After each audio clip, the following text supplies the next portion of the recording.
भेजा है नहीं? ताली बजा लो इसके लिए भी, भगवान की कृपा के लिए। ठंडी का जितना कोटा था ना, वो कोटा पहुंचा दिया। फिर भी आपकी श्रद्धा भावना, इस ठंडी में भी आप लोग अपने समय से उपस्थित हैं, एक खुशी की बात है। कल हम लोग चर्चा कर रहे थे भक्तराज ध्रुव की। उत्तानपाद के दूसरे बेटे हैं प्रियव्रत, जिनका वर्णन पंचम स्कंध में है।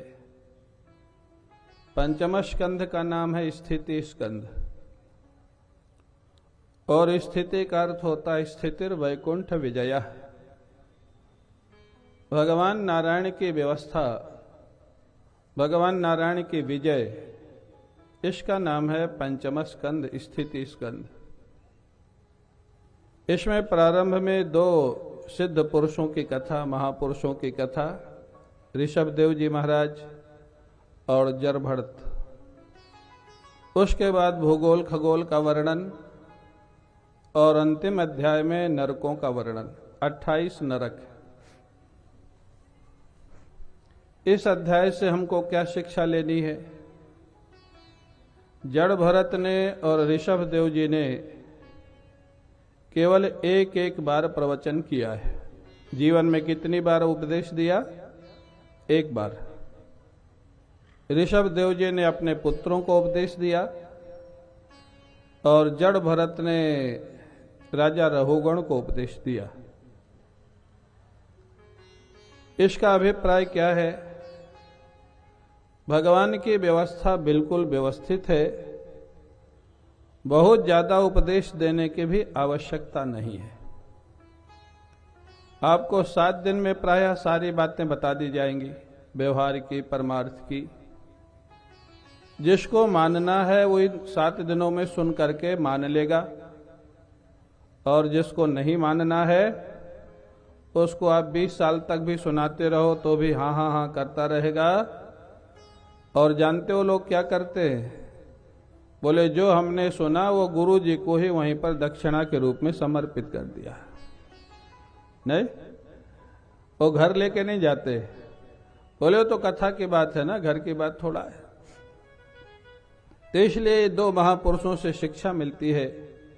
ऋषभदेव जी ने अपने बच्चों को उपदेश दिया, बच्चों ये जो मनुष्य शरीर मिला है, इसका उद्देश्य केवल खाना कमाना, विवाह कर लेना, परिवार बढ़ा लेना, इतना ही उद्देश्य नहीं है। इतना कार्य तो पशु पक्षी भी कर लेते हैं। बंबई में हमको किसी एक युवक ने पूछा कि पशु पक्षियों की इतनी सुविधा कहाँ होती जो हमको है? एयर कंडीशन गाड़ी में रहना, बंगलों में रहना, फ्लाइट में चलना, फर्स्ट एसी में चलना, ये पशु पक्षियों को कहाँ मिलता है? मिलता है? क्यों भाई मिलता है? नहीं मिलता है ना? मैंने देखा है मिलता है। बता दूं किसको मिलता है? वो जो छोटे छोटे कुत्ते होते हैं ना, सफेद बाल के बड़े बड़े, वो जो किसी काम के नहीं होते, उनसे कोई सुरक्षा की व्यवस्था नहीं हो सकती है। उनको तो एक थप्पड़ मारो, तिल पलटी, वही स्वयं खाएंगे। वो क्या आपकी सुरक्षा करेंगे? लेकिन वो घरों में रहते हैं महाराज, उनके लिए अलग से नाई होता है, अलग से उनके महाराज सैलून होता है, अलग से डॉक्टर होता है। मर्सिडीज गाड़ी में वो घूमने के लिए जाते हैं। अच्छा, एक बात का विचार करो, अगर आपने बहुत मेहनत करके, व्यापार करके या जॉब करके मर्सिडीज गाड़ी, बंगला और सुविधाएं प्राप्त की, और उस कुत्ते ने बिना प्रयास के सब कुछ प्राप्त कर लिया, तो ज्यादा भाग्यशाली कौन है? हाँ, ज्यादा भाग्यशाली कौन हुआ? वही हुआ ना। तो मनुष्य का फायदा क्या है? मनुष्य जीवन का, मनुष्य जीवन को पाकर के कुछ काम ऐसे करो जो कुत्ता नहीं कर सकता है, जो पशु पक्षी नहीं कर सकते। सुख सुविधा तो उनको भी मिलती है, ठीक है, सबको नहीं मिलती, सभी पशु पक्षियों को, तो सभी मनुष्यों को भी नहीं मिलती। आज अपने देश में भी तो गरीबी है, गरीब लोग हैं, उनको कहाँ मिलती है सुख सुविधा? तो वो कौन से काम है? ऋषभ देव जी महाराज कहते हैं कुछ काम ऐसे करो जिससे तुम्हारा हृदय शुद्ध हो। हृदय शुद्धि की पहचान क्या है? जो काम करने में हृदय से प्रसन्नता का अनुभव हो। गरीबों की सेवा करो, हाँ, गरीब कन्याओं की विवाह की व्यवस्था करो, चैरिटी करो, उसमें जो हृदय की खुशी मिलेगी ना, उसका नाम है हृदय की शुद्धि। हाँ, हृदय जब प्रसन्न होने लग जाए जिस कार्य से, तो मनुष्य जीवन का अर्थ है जो पशु पक्षी नहीं कर सकते वैसा भी कुछ काम करो। भगवान की आराधना करो, चैरिटी करो, गरीबों की सेवा करो। बच्चों को सिखाया, और बच्चों के लिए क्या क्या सिखाना चाहिए?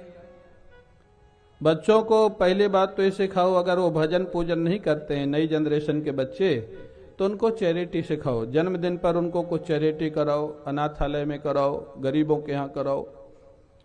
और दूसरा काम क्या सिखाओ, क्या ध्यान रखो? हो सके तो उनकी संगति का ध्यान रखो। किन बच्चों के साथ रहते हो। हाँ, थोड़ा कठिन है आज के समय में, हॉस्टल लाइफ है, विदेशों में बच्चे पढ़ते हैं, कठिन है, लेकिन संगति का बहुत प्रभाव पड़ता है। दूसरी बात, तीसरी बात क्या ध्यान रखना बच्चों के लिए? आप अपने बच्चों को जैसा बनाना चाहते हो, ऋषभ देव जी ने कहा है भागवत में, आप अपने बच्चों को जैसा बनाना चाहते हो, पहले बच्चों के सामने स्वयं वैसा बन के दिखाओ।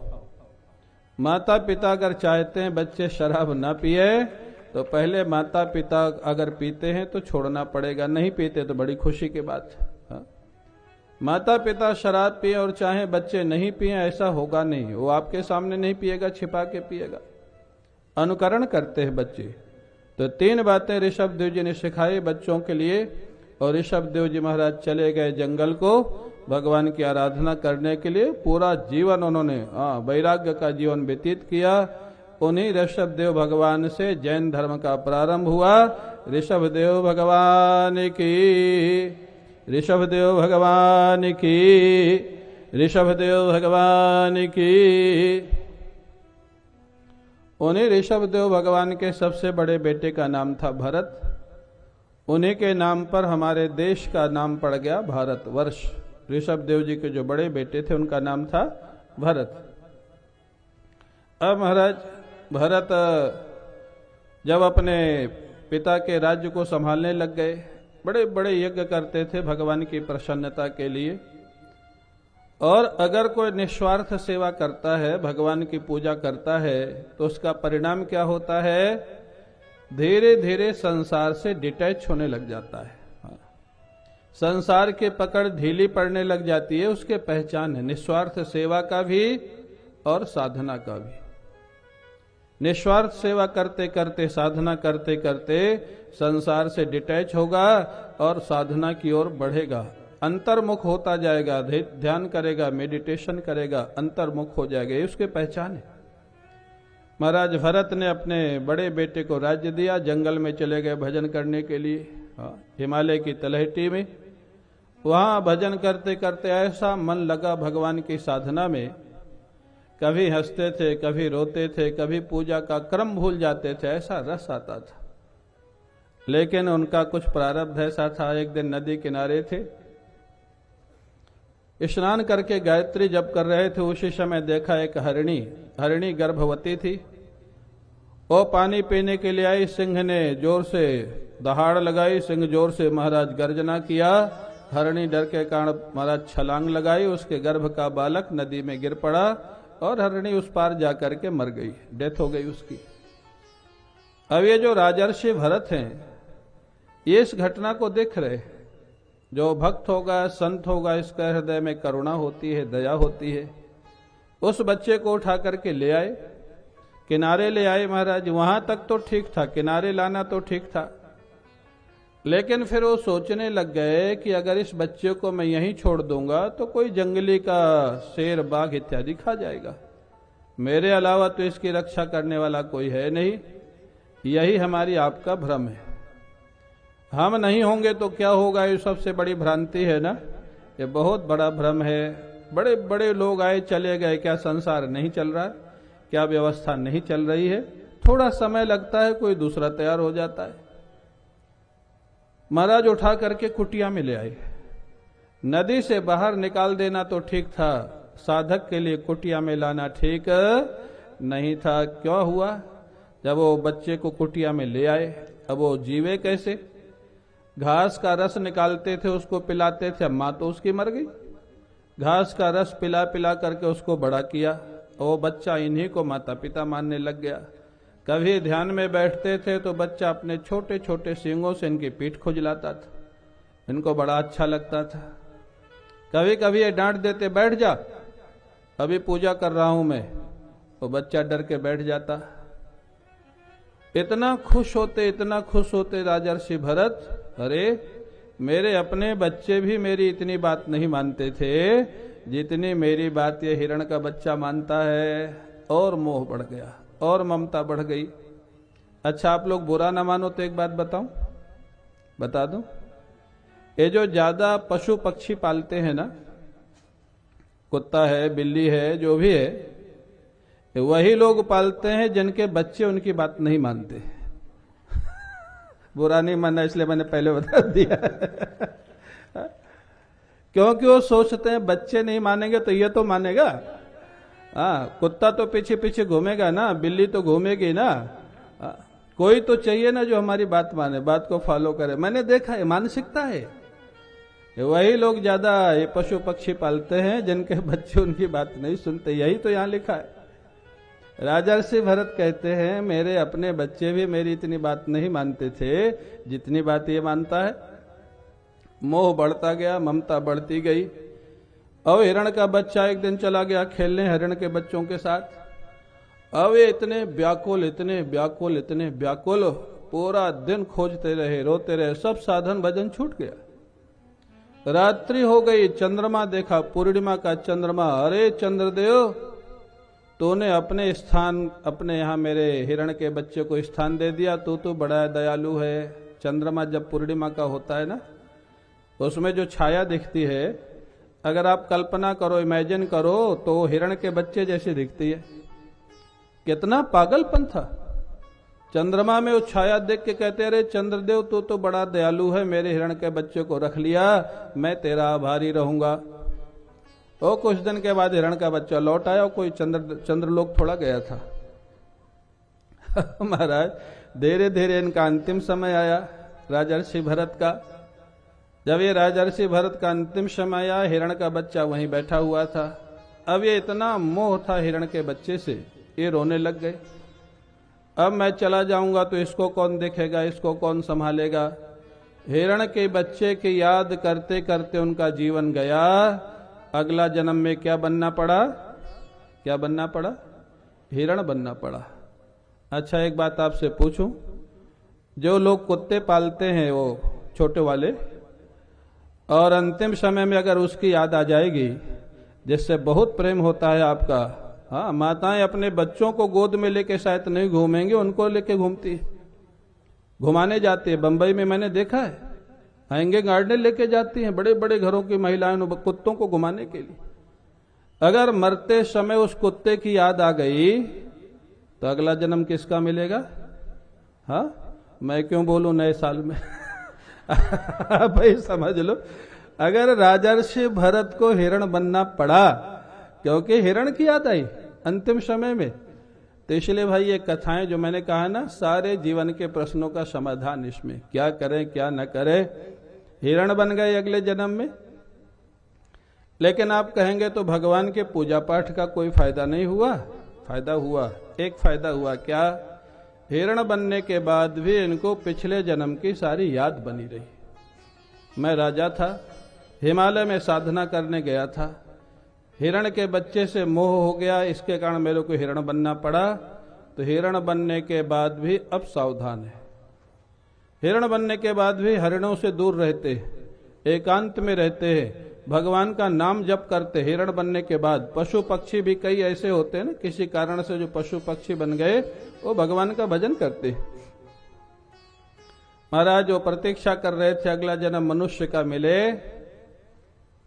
और मैं फिर भगवान का भजन करूं, भगवान को प्राप्त करूं। तीसरा जन्म उनका फिर ब्राह्मण के घर में हुआ। और महाराज बड़ा शुद्ध परिवार था, उनके माता पिता बड़े शुद्ध थे, ब्राह्मण घर में जन्म हुआ। 8 वर्ष के जब हुए तो पिताजी ने इनका संस्कार कर दिया, यज्ञोपवीत संस्कार। गायत्री मंत्र का उपदेश दिया, बेटा गायत्री मंत्र सुना दोगे तो फिर वेद पढ़ाऊंगा, वेदांत पढ़ाऊंगा, उपनिषद पढ़ाऊंगा, विद्वान बना दूंगा। बड़े मेधावी थे। लेकिन तीसरे जन्म में भी इनका नाम भरत ही था संयोग से। इनको पिछले दोनों जन्म याद है। मैं पिछले तीसरे जन्म में राजा था, उसके बाद वाले जन्म में मैं हिरण बन गया था, अब मैं ब्राह्मण बना हूं। अब माया के चक्कर में बिल्कुल नहीं पड़ूंगा, बहुत सावधान। वो जानते थे अगर गायत्री मंत्र सुना दिया तो बाद में वेद पढ़ना पड़ेगा, भागवत पढ़नी पड़ेगी, लोगों से परिचय हो जाएगा, अपना पराया हो जाएगा, रागत द्वेष हो जाएगा, फिर संसार में पड़ जाऊंगा। इसलिए क्या किया, गायत्री मंत्र ही मैं नहीं सुनाऊंगा तो पढ़ना ही नहीं पड़ेगा, दुनिया में फंसना नहीं पड़ेगा, प्रवचन करना नहीं पड़ेगा। गायत्री मंत्र सुनाए नहीं। 4 महीने हो गए, पिताजी रोज डांटते थे, हो गया याद? बोले नहीं हुआ पिताजी। बहुत डांटा तो उल्टा सीधा सुना दिया। पिताजी बेचारे निराश हो गए। ठाकुर जी की लीला, पिताजी का हमारा स्वर्गवास हो गया और इनकी माता अपने पति के साथ सती हो गई। अब निश्चिंत इनके इनके पिता ने 2 विवाह किए थे। बड़ी माता से इनको महाराज 9 भाई थे बड़े इनके, उनकी शादियां हो गई थी, विवाह हो गए थे। अब ये ना पढ़ते थे ना कोई चिंता थी, खूब मोटे तगड़े थे, खूब मोटे तगड़े, खूब खाते थे महाराज निश्चिंत होकर के। भाभियां भोजन बनाते बनाते थक जाए, ये इतना खाएं इतना खाएं। अब महाराज भाभियों ने अपने पतियों से कहा कि इतना खाते हम थक जाते, काम कुछ करते नहीं, इनको कुछ काम कराओ। भाइयों ने कहा अच्छा भाई घर के बर्तन वर्तन धोया करो, हाँ सफाई करो, पढ़ते तो तुम हो नहीं। अब जड़ भरत ने सोचा कि ठीक है खाते हैं तो कुछ तो करना पड़ेगा। बर्तन धोने लग गए, सफाई करने लग गए। फिर एक दिन जड़ भरत ने सोचा कि अगर बर्तन ही धोना था तो गायत्री मंत्र कौन खराब था, कथा प्रवचन करते तो बर्तन तो नहीं धोना पड़ता। जानबूझ करके तीसरे दिन बर्तन उठाए, 2-3 पटक दिए, तोड़ दिए। भाभियां झगड़ पड़ी, बर्तन तोड़ दिए। बोले तोड़ा नहीं, हाथ से छूट गया, मैं क्या करूं। बहुत मोटे तगड़े थे, झगड़ा खूब हुआ। 9 भाभियां थी लेकिन कोई पास आने की हिम्मत नहीं किया। शाम को भाई लोग आए तो शिकायत कर दिया, ये बर्तन तोड़ दिया, कुछ काम करता नहीं, इतना खाता है। भाई लोग नाराज होकर के घर से निकाल दिए, निकल जा बाहर, कुछ काम तो करता नहीं, बर्तन और तोड़ दिया, झगड़ा और करता है। निकल गए, बड़े खुश थे। गांव में भिक्षा मांग के खाने लग गए महाराज, और उतने ही काम करते थे गांव में जिससे भोजन मिल जाए, 1 घंटा 2 घंटा। उसके बाद मस्ती में रहते थे, ब्रह्मानंद का आनंद लेते थे मस्ती में। जानते हो गांव में क्या हुआ, बदनामी होने लग गई। अरे देखो तो भाई उसका हिस्सा भी रख लिया, भोजन भी नहीं देते, घर से भी निकाल दिया। भाई लोगों की बदनामी होने लग गई, खोजने गए, पकड़ के घर ले आए, चल घर बदनामी कराता है हमारी। बोले आपने ही निकाल दिया था, आप ले चलते हो तो चलो। अब ले तो आए लेकिन समस्या है कि रखे का, भोजन घर में खाते हैं, काम करते नहीं। भाइयों ने कहा खेत में रहो, खेत में रख दिया। अच्छा क्या काम करना है, बोले खेत में जो ऊंची नीची जमीन है ना उसको बराबर करो, जिधर से गड्ढा है उधर ऊंचाई से खोद के मिट्टी डालो, बराबर करो। जड़ भरत ने कहा ठीक है, ना तो करते नहीं थे। उन्होंने विचार किया अगर आज एक खेत बराबर करूंगा, कल दूसरा खेत दे दिया जाएगा, परसों तीसरा खेत दे दिया जाएगा। आज से ही कुछ ऐसा करो कि ये बराबर करने का काम खत्म हो जाए। जिधर से गड्ढा था उधर ही से मिट्टी खोदना शुरू किया, और जिधर ऊंचा था वहां मिट्टी खोद खोद के पहाड़ लगा दिया। ताकत खूब थे, मोटा तगड़ा शरीर था हमारा। शाम को भाई लोग आए, ये क्या किया। जड़ भरत बोले मेहनत में कोई कमी हो तो आप बताओ। दिन भर फावड़ा चलाया, मेरे को समझ नहीं आया किधर से खोदना था तो मैं क्या करूं। भाई लोगों ने कहा कल से खेत बराबर मत करना। बोले जो आ गया आपके, पीछा छूटा। अब महाराज जानते हो, फिर पूछा और क्या करूं मैं, भोजन तो आप भेजेंगे ना। बोले हाँ भेजेंगे। बोले क्या करूं, बोले खेत की चिड़ियां भगाए कर फसल खा जाती। हाँ कह दिया। जब भाई लोग चले गए, जड़ भरत सोचते हैं कि मैं चिड़ियों का भोजन बंद करने वाला कौन। राम जी की चिड़िया, राम जी का खेत, खाओ रे चिड़िया, भर भर पेट सारा खेत चिड़िया खा गए। अब भाई लोग आए, इतना नाराज हुए, बोले जड़ भरत तू हमारा पीछा छोड़ दे किसी तरह। हाँ, तेरे को रखते हैं तो समस्या, निकालते हैं तो समस्या। जड़ भरत मुस्कुराने लग गया, बोले ठीक है अब मैं जाता हूं, जंगल में भजन करूंगा, अब कभी लौट के नहीं आऊंगा। तो जड़ भरत के जीवन से क्या सूत्र लेना है बता दूं आपको। जिसको साधना करना हो, भजन करना हो, महात्मा बनना हो, उसके लिए ध्यान रखना, ये गृहस्थ के लिए नहीं है ये सूत्र। गृहस्थ, जिसको गृहस्थ आश्रम में रहना है उसके लिए ये सूत्र नहीं है। जिसको बाबा जी बनना है या साधना करना है, लोग साधना नहीं करने देते, उसके लिए ये सूत्र है। एक सूत्र से आपका पीछा छूट जाएगा। बता दूं या नहीं बताऊं? हमारे ओम जी कहेंगे आप लोगों को बिगाड़ रहे हैं। बता दूं, ये महात्माओं का सूत्र है।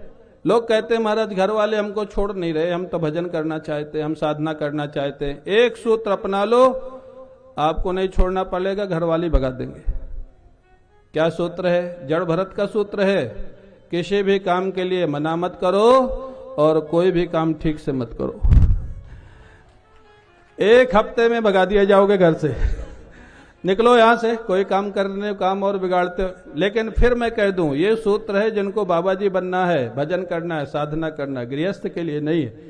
गृहस्थ ये इसको पालन करेगा, सारी व्यवस्था बिगड़ जाएगी। लेकिन ये महात्माओं का क्या मस्ती थी, एक सूत्र से सारे संसार से पीछा छुड़ा लिया। महाराज जंगल में भजन करते थे। एक दिन उस देश का राजा रहुगण जा रहा था सत्संग करने के लिए। जानते हो क्या हुआ? महाराज उनका एक कहार भाग गया। कहार जानते हो ना, जो पालकी ढोता है। क्यों भाग गया? क्योंकि वो राजा जो है काम कराता था लेकिन मजदूरी नहीं देता था। ये भी सारी परंपराएं बड़ी पुरानी। काम कराता था, मजदूरी नहीं देता था। कहार मौका पाया भाग गया। अब उसका जो मंत्री था राजा का, खोजने लग गया, एक आदमी कम हो गया 4 में से। ठाकुर की ऐसी लीला, यही मिल गए महाराज। ये बैठे हुए थे जड़ भरत जंगल में। बोले चलो जी, कहाँ चलना है? बोले हमारा राजा जा रहा है सत्संग करने, एक कहार भाग गया तो पालकी कुछ समय तक ले जाना है, कुछ दूर चलाना है। इनके जीवन का तो सूत्र था मना करना नहीं है कोई काम। बोले चलो, चल पड़े महाराज। पालकी में सबसे आगे लग गए। जैसे पालकी ढोने में इनको बड़ा मजा आ रहा है, सबसे आगे लग गए पालकी में। अब पालकी चली, तब ये नीचे कीड़े मकोड़े देख के चल रहे हैं। कोई कीड़ा मकोड़ा पास में दिखता है तो पैर को आगे बढ़ा देते। अब तीनों कार कमजोर थे, खींचे हुए चले आते। कीड़ा मकोड़ा अगर दूर दिखता है तो पैर को एकदम से रोक देते। तीनों कहार आके भिड़ जाते, जैसे इमरजेंसी ब्रेक लगाते ना आप लोग गाड़ी में। अब वो राजा गुस्साया, तुम लोग मेरे को गिरा दोगे? ऐसी पालकी चला रहे हो, मैं गिर जाऊंगा, ठीक से पालकी चलाओ। अब अगर गलती हो रही हो तो सुधार किया जाए, जानबूझ के जो कर रहा है वो क्या सुधार करेगा? फिर पालकी चली, फिर हिलाने लग गए महाराज। राजा रहुगढ़ ने कहा, अरे मूर्ख, तो जानता नहीं मैं कौन हूं? मैं इस देश का राजा हूं। तेरी दवा कर दूंगा, औषधि कर दूंगा। इतनी दूर से तो पालकी धो के आया है क्या? मोटा तगड़ा है, हाँ खाया पिया लगता है, पालकी को हिला रहा है, मैं गिर जाऊंगा। बहुत देर तक डांटा, अपशब्द बोलता रहा राजा। महाराज जड़ भरत पालकी को कंधे में लिए खड़े हैं और सुनते रहे, कोई जवाब ही नहीं दिया, कोई जवाब नहीं। क्यों? यह है ब्रह्मनिष्ठ महापुरुष।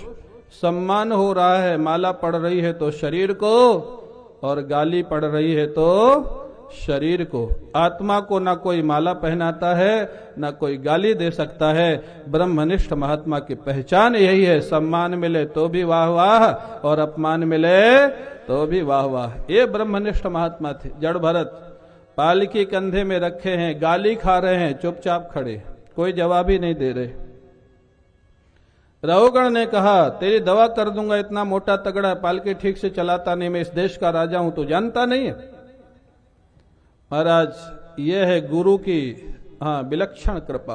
आप जानते हैं महापुरुष की विलक्षण कृपा क्या? वो कहते हैं, पहली बार शायद उन्होंने बोलना प्रारंभ किया महाराज जड़ भरत ने। वो कहते हैं रहुगण, तो कहता है कि तो बहुत देर से पालकी धो रहा है, थक गया होगा। राजन, पालकी ढोना न ढोना इस शरीर का काम है, आत्मा का इससे कोई संबंध नहीं। हाँ, तूने कहा तो बहुत मोटा तगड़ा है। राजन, मोटा तगड़ा शरीर होता है, मोटा हो या पतला हो, आत्मा का इससे कोई संबंध नहीं। राजन, तूने कहा तू इस देश का राजा है, मैं प्रजा हूं। राजन, मेरी दृष्टि में दो मिट्टी के पुतले हैं, पांच भौतिक शरीर उसका भी है, एक पांच भौतिक शरीर इसका भी है। व्यवस्था के लिए एक को राजा मान लिया गया, एक को प्रजा मान लिया गया। जैसे मिट्टी के दो पुतलों में मिट्टी की दृष्टि से कोई भेद नहीं होता है, ऐसे मनुष्यों में राजा और प्रजा में मनुष्य की दृष्टि से कोई भेद नहीं है, पोस्ट की दृष्टि से भेद है। मनुष्य की दृष्टि से तो राजा भी मनुष्य है और एक गरीब भी मनुष्य है। मेरी दृष्टि में तो न तो कोई राजा है न प्रजा है। और राजन, तुमने कहा कि तुम मेरी दवा कर लोगे। राजन, दवा तो बीमार की होती है, जिसका जीवन ही ऐसा बन गया है उसके कोई क्या दवा करेगा। जैसे ये बात महाराज जड़ भरत ने, और जड़ भरत ने उपदेश क्यों किया जानते हो? जड़ भरत, ये रहुगण कौन था मालूम है आपको? जड़ भरत जो राजर्षि भरत थे, जब उनकी मौत हुई तो मृग की याद करते करते गए थे, वो हिरण बन गए थे। वो जो हिरण था उसकी जब मौत हुई तो राजा भरत की याद करते करते वो गया था, तो अगले जन्म में राजा रहुगण बन गया था। वो राजा वो वही था, हिरण का बच्चा, ये जो राजा बना हुआ था। जड़ भरत पहचान गए, इसको तो मैंने पिछले जन्म बहुत कंधे पे बैठा के घुमाया है, अरे आज पालकी पे घुमा दिया तो क्या है, अब इसका कल्याण होना चाहिए। जैसे ये गूढ़ वचन बोले महाराज जड़ भरत, रहुगण कूद करके पालकी से नीचे आ गया, साष्टांग लेट गया उनके चरणों में। महाराज, आप कहार नहीं है, आप कोई सिद्ध पुरुष है। आप कौन है? आप दत्तात्रेय हैं, आप ऋषभदेव हैं, आप कौन है? अपना परिचय दीजिए, मेरे से बड़ी भूल हुई। महाराज जैसे वो चरणों में गिर पड़ा, जड़ भरत ने कहा राजन, अकोविद कोविद वाद वादान, मूर्ख कहीं का। हाँ, एक राजा को मूर्ख कहना उसके सामने एक किसमें साहस होगा? जो एक ब्रह्मनिष्ठ महापुरुष होगा। जो फक्कड़ होता है ना, फक्कड़, उसके सामने केवल भगवान ही उसके मालिक होते, बाकी वो कोई नहीं होता है।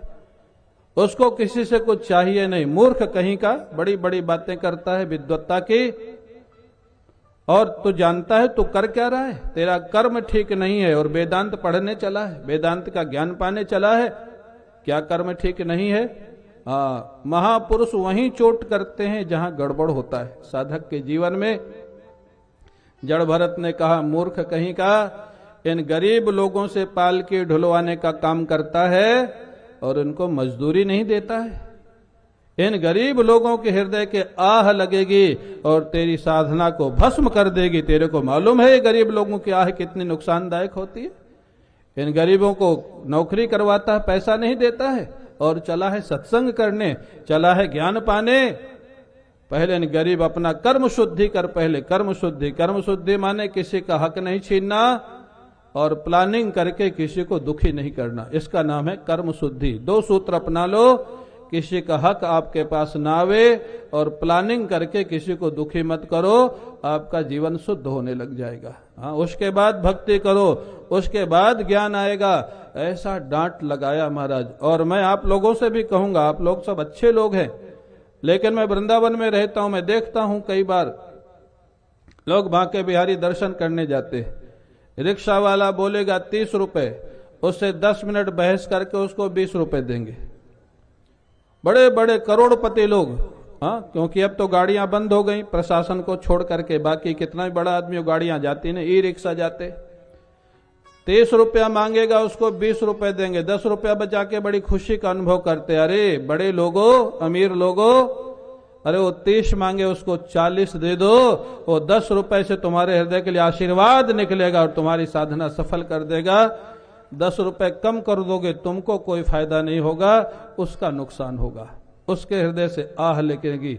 गरीबों का हक, कुली ज्यादा मांगे, रिक्शा वाला ज्यादा मांगे, मैं हमेशा कहता हूं अगर 100 मांगे उसको 125 दे दो, तुम 20-20 हजार 50-50 हजार एक एक होटल के कमरे का खर्च कर दे तो एक दिन में तुम्हारे लिए 100-200 रुपए की क्या कीमत है। लेकिन ये बड़े लोग महाराज जहां देना है, गाय के लिए देना होगा पूछेंगे इतना दे दे महाराज, धर्म के लिए देना होगा इतना दे दे, पंडित जी को देना होगा, पूजा करानी होगी, उसके दुकानदार को बोलेंगे पूजा की धोती दे देना, पूजा की सुपारी दे देना, पूजा की सुपारी जो आप भी नहीं खा सकते, पूजा की धोती जो आप नहीं पहन सकते। अरे जो आप नहीं खा सकते, आप नहीं पहन सकते, वो भगवान को चढ़ा रहे हो, और उसके बाद चाहे तो भगवान से आशीर्वाद मिलेगा, भगवान से फायदा मिलेगा। ये हमारी अपनी कमी है। तो गरीबों की आह कभी मत लेना। गरीबों को अगर 100 मांगता हो तो 125 दे देना, तब तुम्हारा जीवन अच्छा बनेगा, आगे बढ़ेगा। उन्होंने डांटा और उसके बाद कहा पहले जीवन शुद्धि करो, उसके बाद गुरु का आश्रय लो, गुरु तुमको भगवान का रास्ता दिखाएगा, भगवान की अनुभूति होगी। इस प्रकार से महाराज रहुगण का काम हो गया, जड़ भरत मस्ती से वहां घूमने लग गए। इस प्रकार से अध्याय पूर्ण होता है। बोलिए भक्तवत्सल भगवान की, भक्तवत्सल भगवान की। अब आप लोग थोड़ा भजन कर लो, बहुत डांट वांट लगा दी आप लोगों को। हाँ, उसके बाद अब भक्त प्रहलाद की बड़ी सुंदर कथा वो करेंगे, थोड़ा भजन करो।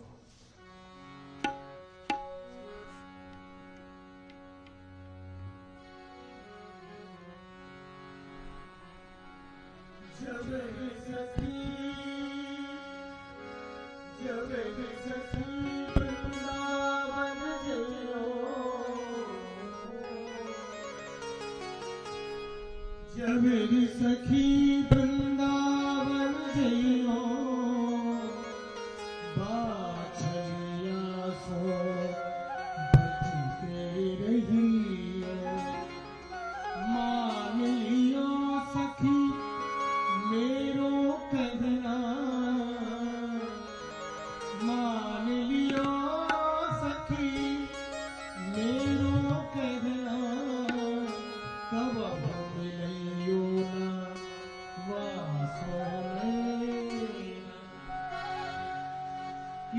नारे श्याम के ने, नारे श्याम के ने, जादू नारे श्याम के ने, जादू नारे श्याम के नारे श्याम के ने, जादू कर डारो,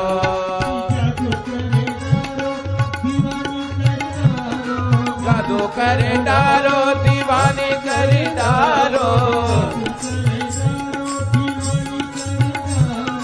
जादू कर डारो दीवानी कर डारो, जादू कर डारो दीवानी कर डारो, दीवानी कर डारो मस्तानी कर डारो,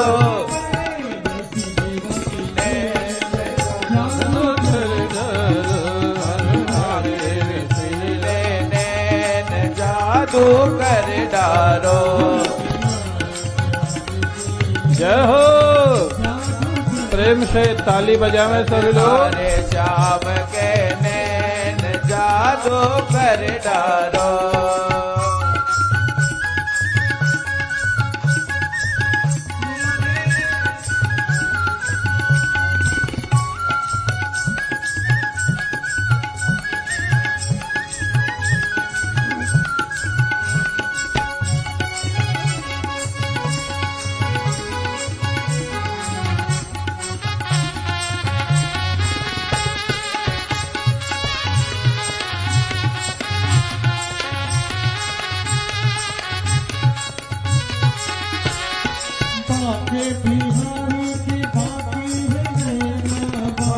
बिहारी के बाके नैना,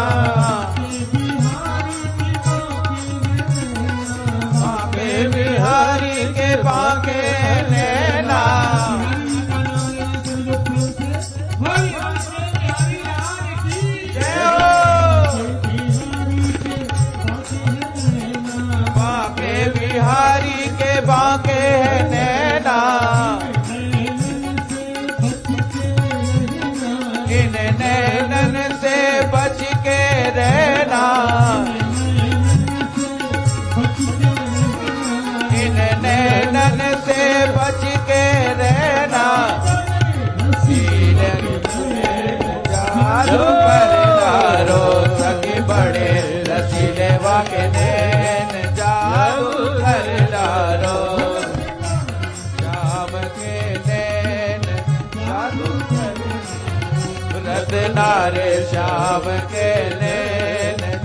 जादू कर डालो।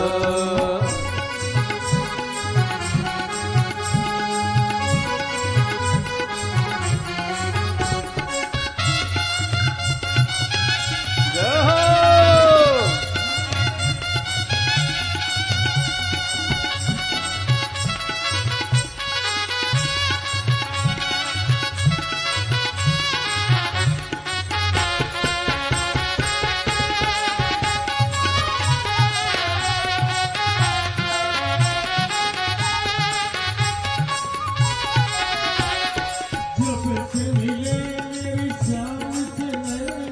सबसे मिले मेरे श्याम से नैना, सबसे मिले मेरे श्याम से नैना, बड़े नहीं मेरे दिल को चैना, बड़े नहीं मेरे दिल को चैना। जादू कर डालो सखी में हो गए चैन, जादू कर डालो नारे श्याम के नैन, जादू कर डालो रस नारे श्याम के नैन, जादू कर डालो।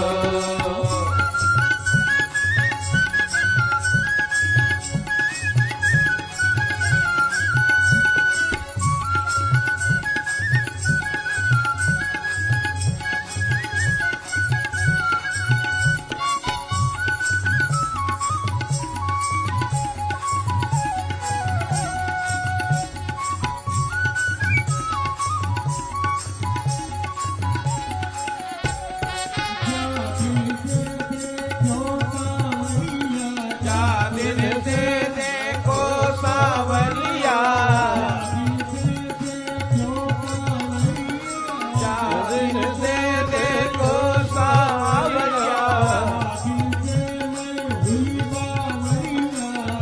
दिन से मैं हुई बावरिया, दिन से मैं हुई बावरिया।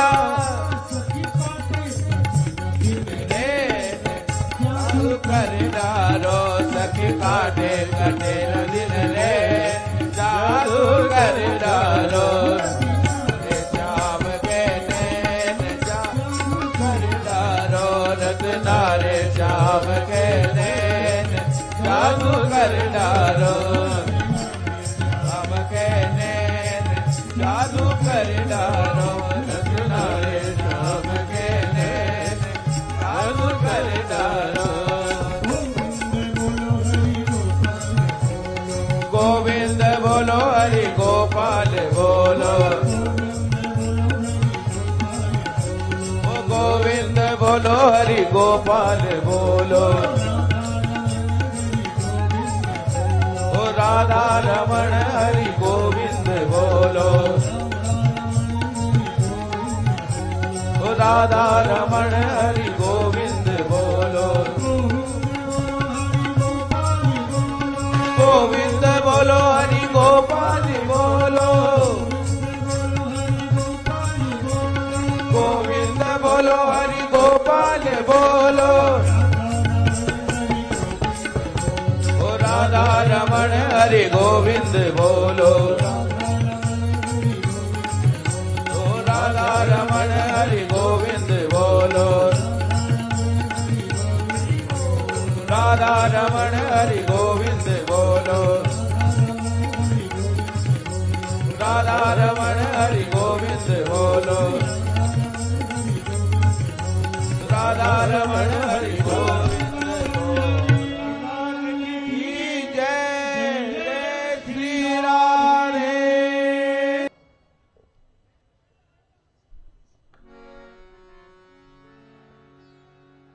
राधे राधे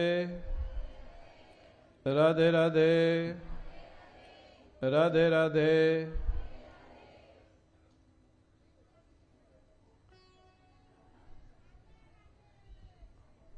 श्रीमद्भागवत का सप्तम स्कंध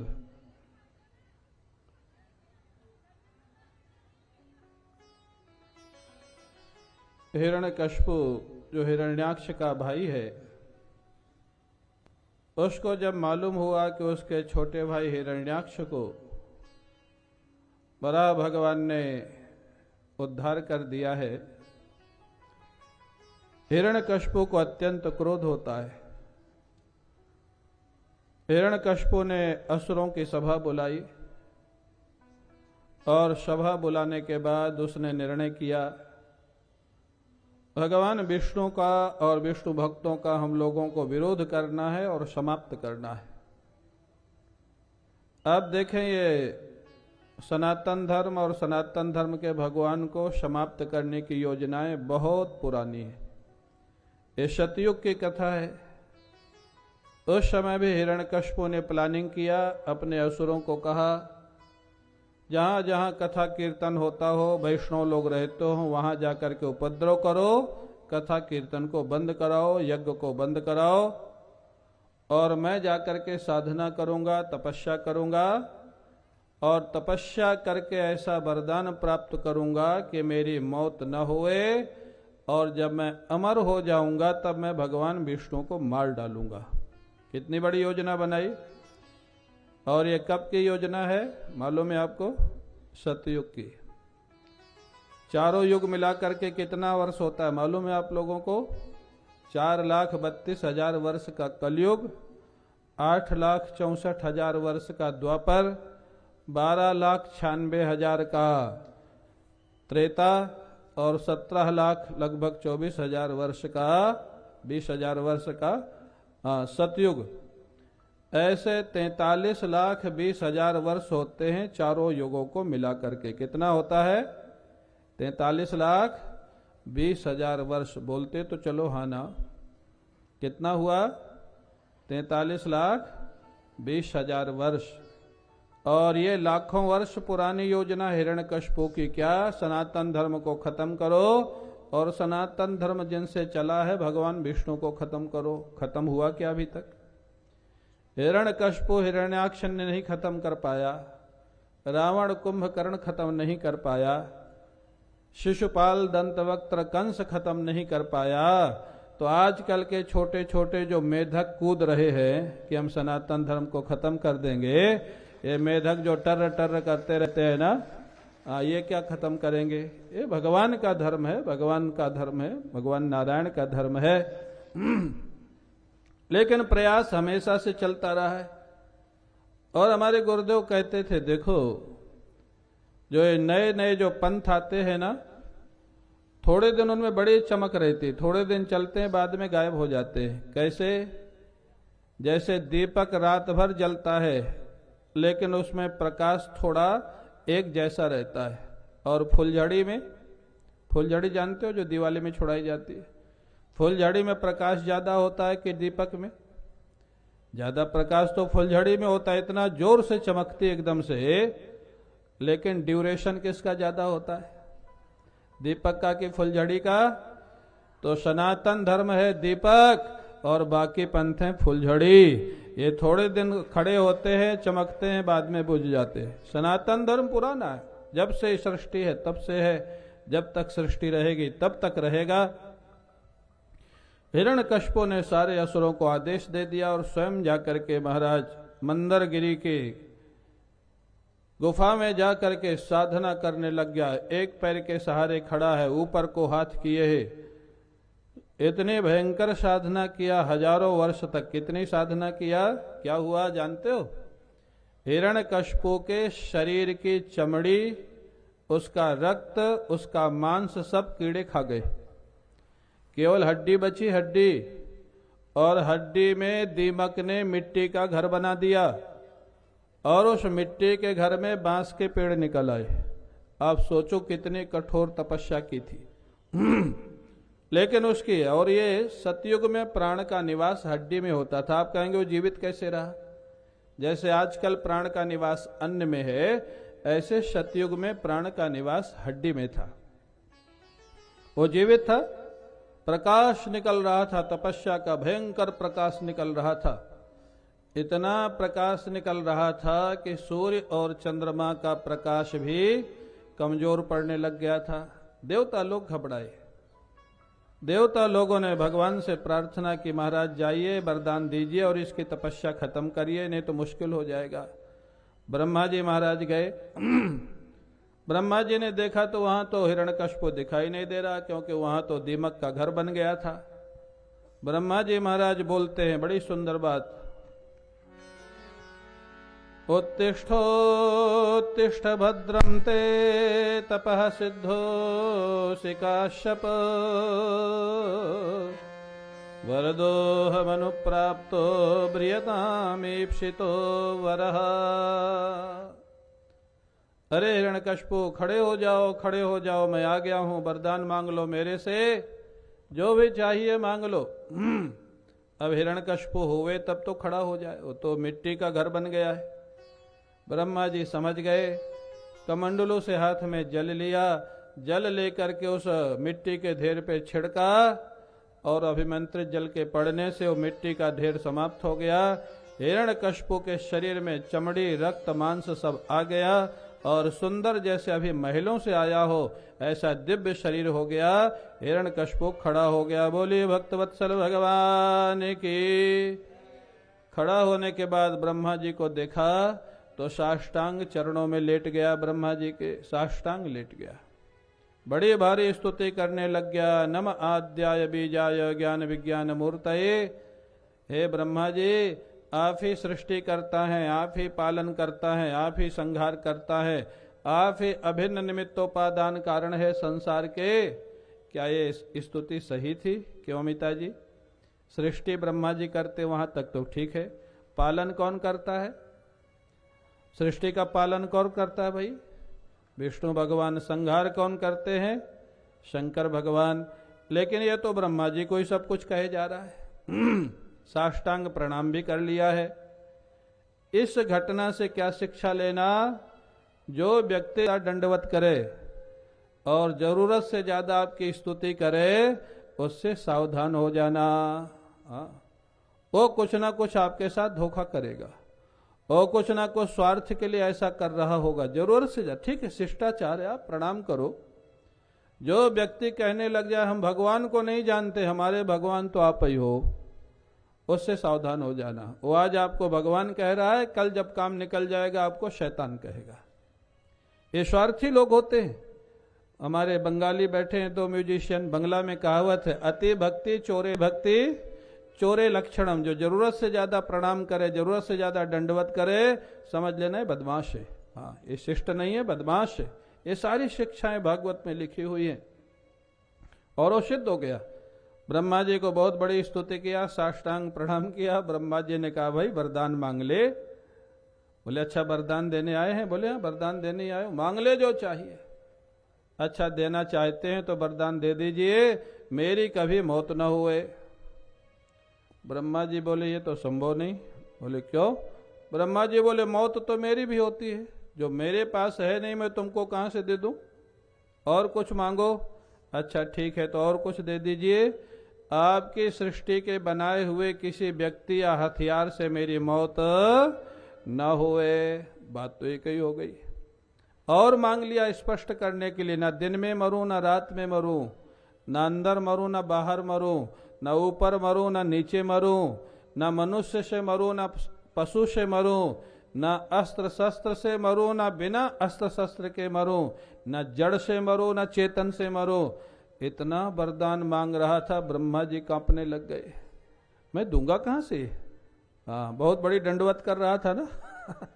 साष्टांग लेटा हुआ था, फंसा दिया उन्हीं को। ब्रह्मा जी कांपने लग गए, मैं दूं तो कहां से दूं ये जो मांग रहा है। लेकिन हाँ कह दिया है। ब्रह्मा जी झूठ बोल नहीं सकते हैं। भगवान नारायण का स्मरण किया, प्रभु अब आप ही रक्षा करना, देना तो पड़ेगा क्योंकि मैंने हाँ कह दिया है। जैसे यो मस्तु कहा, अब वो तो नाचने लग गया, अब तो मैं मरूंगा नहीं, इतना वरदान मांग लिया। सबसे पहला काम क्या किया? स्वर्ग पर आक्रमण कर दिया। स्वर्ग का राजा कौन है जानते हो? स्वर्ग का राजा कौन है? इंद्र। इंद्र बाकी अटैक में तो इंद्र भाग जाता था, इतना व्यवस्थित अटैक किया कि इंद्र को पकड़ लिया, भागने नहीं दिया। सारे देवताओं को पकड़ लिया और सबको अपनी सेवा में लगा दिया, ड्यूटी में लगा दिया। ब्रह्मा जी को भी लगा दिया। आश्चर्य तो तब हुआ। नारद जी कहते मेरे को भी लगा दिया। ब्रह्मा जी को क्या ड्यूटी लगाई? जिनसे इतना वरदान पाया था, जिनको साष्टांग प्रणाम किया था, दंडवत किया था, ब्रह्मा जी को कहा ब्रह्मा जी मेरे जब उठने का समय हुआ करे ना, आप रोज महल में आ जाया करो और खड़े खड़े वेद पाठ सुनाया करो, तब मैं पलंग से उठूंगा। कितना कितना दुष्ट था।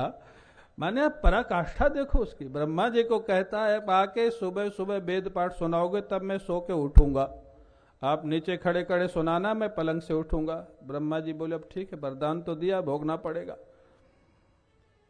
वायु देवता को कह दिया पंखा झला करो, आकर के यहाँ महल में मेरे, हाँ बहुत बहते हो, दिन भर लोगों को ठंडी लगाते हो। आज यहाँ वायु देवता बह रहे हैं ना, सबको ठंडी लग रही, बोले यहाँ मेरे यहाँ पंखा झला करो। वरुण देवता को कह दिया मेरे यहाँ जल भरने का काम किया करो। नारद जी कहते हैं युधिष्ठिर मेरी भी ड्यूटी लगा दी थी उस दुष्ट ने, इतना शक्तिशाली था कोई मना कर ही नहीं सकता था। महाराज युधिष्ठिर ने पूछा नारद जी आपकी क्या ड्यूटी लगी थी? नारद जी कहते हैं मैं और मेरा शिष्य तुम्बुरु जो तंबूरा बजाता था, नारद जी बीड़ा बजाते थे, बोले हम दोनों जाते थे और हिरण्यकश्यपु को संगीत सुनाते थे। रोज वो बैठता था सिंहासन पर, नीचे बैठ कर उनको संगीत सुनाते थे। महाराज युधिष्ठिर को विनोद सूझा, नारद जी आप उसको क्या संगीत सुनाते थे?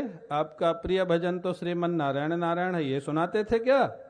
नारद जी बोले राम कहो ये सुनाता तो मार और पड़ती, वो तो नारायण का दुश्मन था, नारायण का नाम कैसे सुना सकता था मैं? बोले फिर क्या सुनाते थे? बोले न चाहते हुए भी हिरण्यकश्यपु का गुणगान करना पड़ता था। इतनी बड़ी समस्या थी महाराज। हाँ इतनी बड़ी समस्या आज भी नहीं है जितनी उस समय थी। सतयुग में बड़े बड़े देवता पकड़े गए थे, ड्यूटी में लगाए गए थे। हाँ महाराज आकाश की तरफ देखता था तो आकाश में चित्रावली दिखाई देती थी, समुद्र की तरफ देखता था समुद्र रत्न निकाल के बाहर डाल देता था, वृक्षों की तरफ देखता था बिना ऋतु के वृक्षों में फल आ जाते थे। प्रकृति इतना डरती थी हिरण्यकश्यपु से, आप सोचो क्या पावर था उसका। आज तो थोड़ा बहुत पावर मिल जाए तो सोचते हैं बस हम ही सब कुछ है। हिरण्यकश्यपु का पावर देखो, तीनों लोक, हाँ पृथ्वी लोक, स्वर्ग लोक, पाताल लोक, उसके भ्रकुटी देख के कांपते थे लोग। प्रकृति कांपती थी, देवता कांपते थे, मनुष्य कांपते थे, देवताओं की रोज पिटाई होती थी बिना कारण बेचारे। अरे कोई गलती करे कोई पीटे तो ठीक, बिना कारण दो चार कोड़े रोज पड़ जाते थे। देवता लोग इतना परेशान, इतना परेशान। महाराज एक दिन सब इकट्ठे होकर के उसकी नजर बचा करके गए महाराज समुद्र के किनारे, क्षीर सागर के किनारे, भगवान की स्तुति किया, प्रभु अब सहन नहीं होता है, जल्दी अवतार लो आप। जानते हो भगवान भी ऐसे लीलाधारी। भगवान ने कहा देवताओं अभी प्रतीक्षा करो, अभी मैं जल्दी नहीं आने वाला हूं। कब आओगे महाराज? जब इसका बेटा होगा प्रहलाद। अभी तो बेटा हुआ नहीं, पहले बेटा होगा, बेटा मेरा भक्त होगा, ये अपने बेटे का विरोध करेगा, तब इसके बेटे प्रहलाद की रक्षा के लिए मैं अवतार लेके आऊंगा, तब तक प्रतीक्षा करो। प्रतीक्षा करने का अभिप्राय क्या है? तब तक पिटाई खाते रहो भगवान आने वाले नहीं। भगवान जानते देवता लोग बड़े स्वार्थी, ये भी तो महाराज जल्दी काम नहीं करते देवताओं के पास कोई उपाय भी नहीं था, करे तो क्या करे। महाराज धीरे धीरे अब देवता लोग उनकी सेवा में लगे हैं। हिरण्यकश्यपु को 4 पुत्रों की प्राप्ति होती है, प्रहलाद इत्यादि बड़े सुंदर 4 पुत्र होते हैं।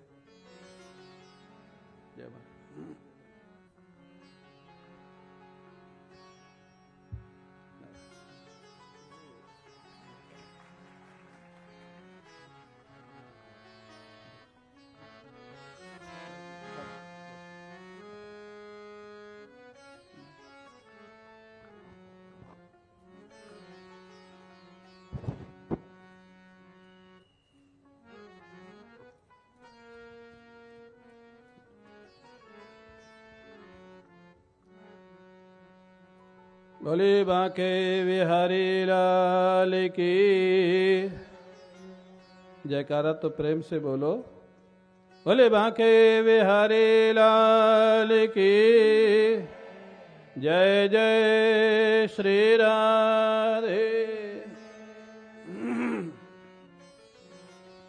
प्रहलाद जी महाराज बचपन से ही बड़े शील संपन्न, भगवान के भक्त, वृद्धों के सेवक, बड़े सदाचार युक्त। प्रहलाद जी महाराज जब थोड़ा बड़े हुए, 3-4 वर्ष के हुए, खिलौने दे दिए जाते थे, खिलौनों से खेलते नहीं थे। न्यस्तक क्रीडन कह बालहा, खिलौनों को फेंक देते थे, रख देते थे। बोले क्यों, क्या हो गया था उनको, खिलौनों से नहीं खेलते थे तो क्या करते थे?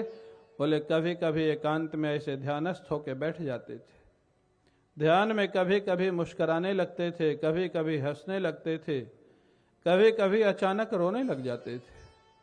क्या होता था भाई उनको ध्यान में? सुखदेव जी महाराज कहते हैं ओ भगवान के ऐसे प्रेमी थे बचपन से, भगवान श्याम सुंदर के ध्यान में बैठते थे। कभी उनको लगता था श्याम सुंदर भगवान कृष्ण उनके पास आ रहे हैं तो हंसने लग जाते थे, कभी लगता था उनको छोड़ के जा रहे हैं तो रोने लग जाते थे।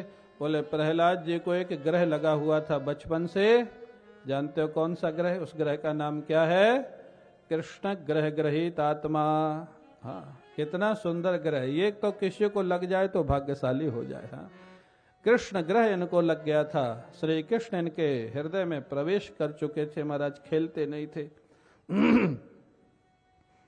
महाराज और थोड़े बड़े हो गए, 5 वर्ष के हो गए तो उनको विद्यालय भेजा गया। विद्यालय में गए, पढ़ते थे, याद कर लेते थे, गुरु जी को सुना देते थे, लेकिन उनको स्वीकार नहीं कर, क्यों? असुर बालक पढ़ाते थे इनको, संडा मर्क। एक दिन जब उनके गुरु जी इनको लाए इनके पिताजी के पास कि आपका बालक तो बड़ा मेधावी है, पढ़ने में बड़ा सुंदर पढ़ता, आप पूछिए इनसे। हिरण्यकश्यप के पास आए तो महाराज उन्होंने प्रणाम किया हिरण्यकश्यप को। प्रणाम करने के बाद हिरण्यकश्यप ने पूछा, बेटा प्रहलाद तुमको सबसे अच्छी बात विद्यालय में क्या लगी, जरा सुनाओ, क्या पढ़ा तुमने, क्या सुनाते हैं महाराज? तत्साधु मन्ये सुरवर्य देहिनां सदा समुद्विग्न धियाम सद्गृहात् हित्वात्मपातं गृहमन्धकूपं वनं गतो याश्रये। निकल जाना चाहिए और बचपन से भगवान का भजन करना चाहिए, भगवान नारायण का भजन करना चाहिए, हरि का भजन करना चाहिए। कब से करना चाहिए? बचपन से कि बुढ़ापे से? भाई प्रहलाद जी ने क्या कहा, कब से करना चाहिए? और आप लोग कब करोगे? क्यों हंस रहे हो? बचपन से करोगे, बुढ़ापे से? अभी से सबसे अच्छा जवाब है। हाँ, जब ही चेते तभी सावधान। आज सुन लिया तो आज से ही शुरू कर दो। 2 घंटा कम से कम भजन करो भगवान का। उस समय कोई बुलावे मत जाओ, फोन को बंद कर दो, साइलेंट नहीं, स्विच ऑफ कर दो, कमरे को लॉक कर लो, कोई बुलावे जाओ मत। आप कहेंगे काम का नुकसान होगा, आप मेरी बात पे भरोसा रखो। 2 घंटे अगर आप भजन करोगे कोई काम बिगड़ेगा नहीं। आप अपने से जितना अच्छा काम कर सकते थे, आप बाहर निकलोगे उससे ज्यादा अच्छा काम किया हुआ आपको मिलेगा। और आप ठाकुर का भजन करोगे तो ठाकुर काम आपका करेगा। हाँ, ये बहुत सारी घटनाएं आज भी होती है, हम लोगों के जीवन में होती हैं, भक्तों के जीवन में होती है। प्रहलाद जी कहते हैं मेरे को तो पिताजी लगता है बचपन से हरि का भजन करना चाहिए। हरि का भजन? नाराज हो गया। हरि को ये कैसे जानता है, विष्णु को कैसे जानता है? इसको बचपन से किसने बताया विष्णु के विषय में? डांटा संडामर्क को, कोई कैसे जानता है हरि को, विष्णु को? संडामर्क घबराए, महाराज हमने नहीं बताया। हिरण्यकश्यप को बहुत सोचना पड़ा, अनुमान कहीं तक ठीक निकला। उसने पूछा विद्यालय में देवर्षि नारद तो नहीं आते?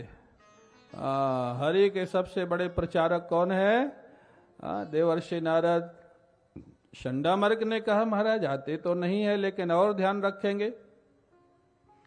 संडामर्क ले गए प्रहलाद को विद्यालय। प्रहलाद को डांट के पूछा किसने तेरे को सब सिखाया जो वहां सुना रहे थे? हमने तो नहीं पढ़ाया। प्रहलाद जी महाराज इतना सुंदर जवाब देते हैं गुरुदेव को। अपने शिक्षा गुरु थे संडामर्क। बोले गुरुदेव ये बातें पढ़ने पढ़ाने से नहीं आती है।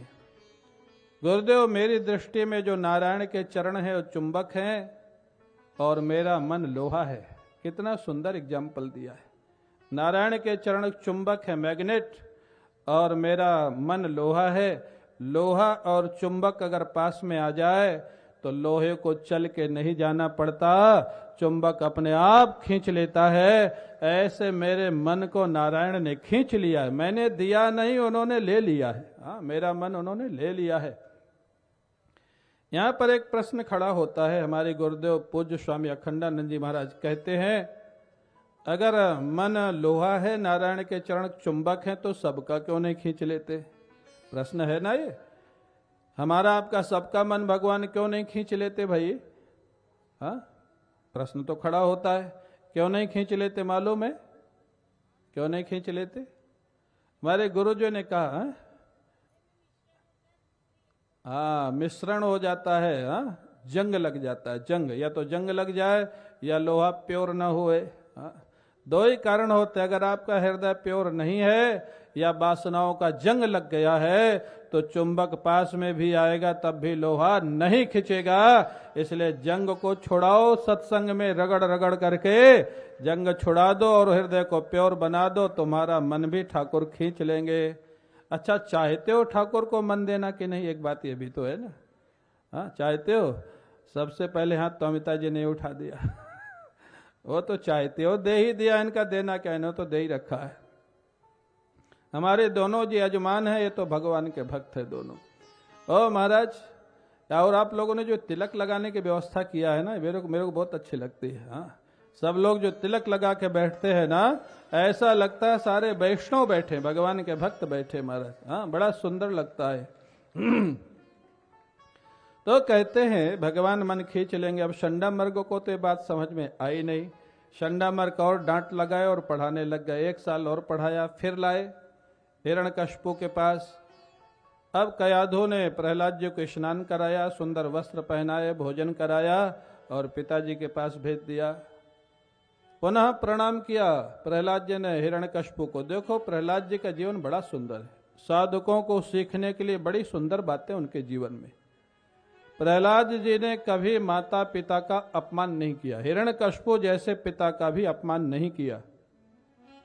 लेकिन एक बात और ध्यान देने लायक है, हिरण्यकश्यप ने अगर कभी भजन करने के लिए मना किया, भक्ति के लिए मना किया, तो उसको प्रहलाद जी ने कभी स्वीकार नहीं किया, अपमान कभी किया नहीं और भजन कभी छोड़ा नहीं। कितना सुंदर सूत्र है। अगर आपको भगवान की भक्ति करनी है, परिवार वाले अगर मना करते हैं, समाज वाले हंसते हैं, अपमान मत करो लेकिन साधना कभी मत छोड़ो। हाँ, प्रहलाद के जीवन का सूत्र है। प्रहलाद जी ने पुनः प्रणाम किया। हिरण्यकश्यप के चरणों में साष्टांग प्रणाम करते थे लेट के। हिरण्यकश्यप ने गोद में बैठाल करके पूछा, बेटा प्रहलाद बताओ तो सही, तुम्हारे गुरु जी ने क्या पढ़ाया है? बड़ी बुद्धिमानी से पूछा, तुम्हारे गुरु जी ने विद्यालय में क्या पढ़ाया तुमको? जानते हो प्रहलाद जी क्या सुनाते हैं? बालों में क्या सुनाया? श्रवणम कीर्तनम विष्णु स्मरणम पाद सेवनम अर्चनम बंदनम दास्यम सख्यम आत्मनिवेदनम। आप कल्पना करो उस बालक की निर्भीकता की। हिरण्यकश्यप के गोद में बैठ करके भगवान विष्णु की प्रशंसा करना कितने बड़े साहस की बात है। क्यों? यह साहस कहां से आया? प्रहलाद जी स्वयं बताएंगे आगे। प्रहलाद जी से पूछा, तुम्हारे गुरु ने क्या पढ़ाया विद्यालय में बताओ? प्रहलाद जी कहते, हमारे गुरु ने बताया है भगवान की कथा कीर्तन का श्रवण करो। क्या बताया था उनके गुरु ने? क्यों भाई, संडा मर्क ने बताया था?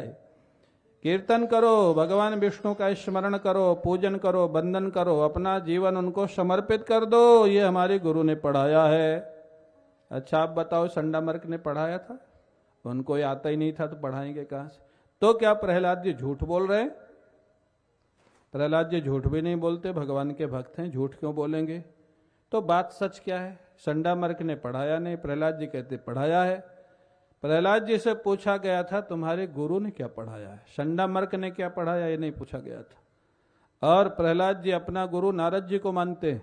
और नारद जी जब प्रहलाद जी माँ के गर्भ में थे तब नारद जी ने नवधा भक्ति का उपदेश किया था। वो नवधा भक्ति प्रहलाद जी आज सुना रहे। मेरे गुरु ने तो ये पढ़ाया मेरे को, हाँ, भगवान नारायण की भक्ति। ताली बजाओ तो प्रेम से बजाओ ना, आधा आधा काम नहीं करने का। महाराज अब वो जो था हिरण्यकश्यपु, वो शंडा मर्क की तरफ टेढ़ी नजर से देखा। मूर्खो, मेरे मना करने के बाद भी तुम लोगों नवधा भक्ति पढ़ा रहे हो इसको? ये विद्यालय में पढ़ाने की बात है, वो भी असुर के विद्यालय में, भगवान विष्णु की नवधा भक्ति। शंडा मर्क कांपने लग गए, आए थे पुरस्कार लेने, डांट पड़ी महाराज। शंडा मर्क अब महाराज ईमानदारी से बता दिए, न मत प्रणीतम न पर प्रणीतम सुतो बदत्ते तवेंद्र शत्रु। महाराज ये जो सुना रहा है ना मैंने पढ़ाया है ना नारद जी विद्यालय में आए, हम प्रमाण के साथ कहते। आप इसी से पूछिए, क्या हम पढ़ाते कुछ हैं या यहाँ सुनाता कुछ है? आप इसी से पूछिए किसने पढ़ाया इसको। हमको नहीं मालूम किसने पढ़ाया जो ये सुना रहा, हमको स्वयं नहीं आता, हम पढ़ाएंगे कहाँ से? डांट करके पूछा, तलवार निकाल करके महाराज प्रहलाद से, मूर्ख बालक, अगर तेरे गुरु ने तुमको ये नहीं पढ़ाया तो कौन पढ़ाया तेरे को? ये कृष्ण भक्ति, ये विष्णु भक्ति कहां से सीख के आया है? अब प्रहलाद जी थोड़ा संभाल के बोलते। वो बोल सकते थे कि नारद जी मेरे गुरु, उन्होंने बताया, जानते थे बता दूंगा तो नारद जी की आफत आ जाएगी। संभाल के बोले।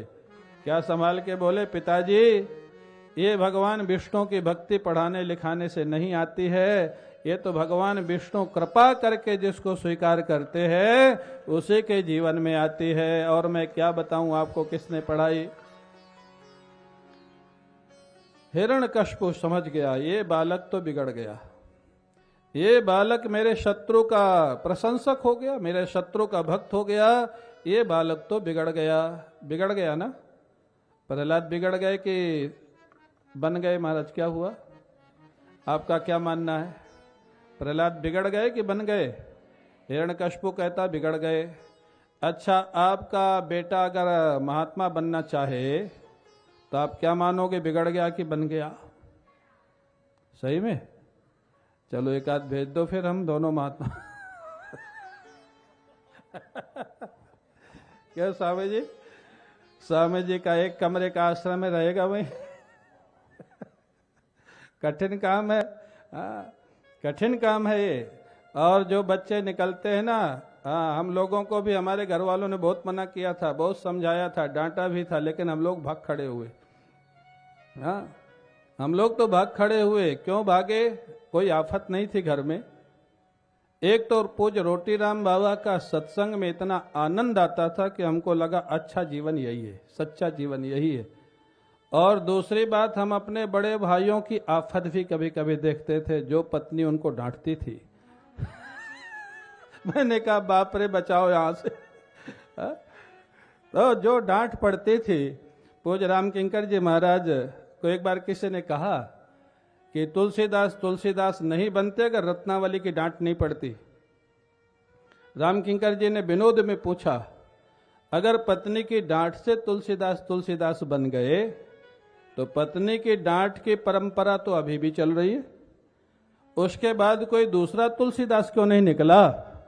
ये जितने पुरुष बैठे हैं जरा हमको बताएंगे डांट पड़ती है कि नहीं? बता दो भाई, हाँ या ना। स्वामी जी कह रहे हैं यहीं बैठी हैं इसलिए नहीं बता रहे।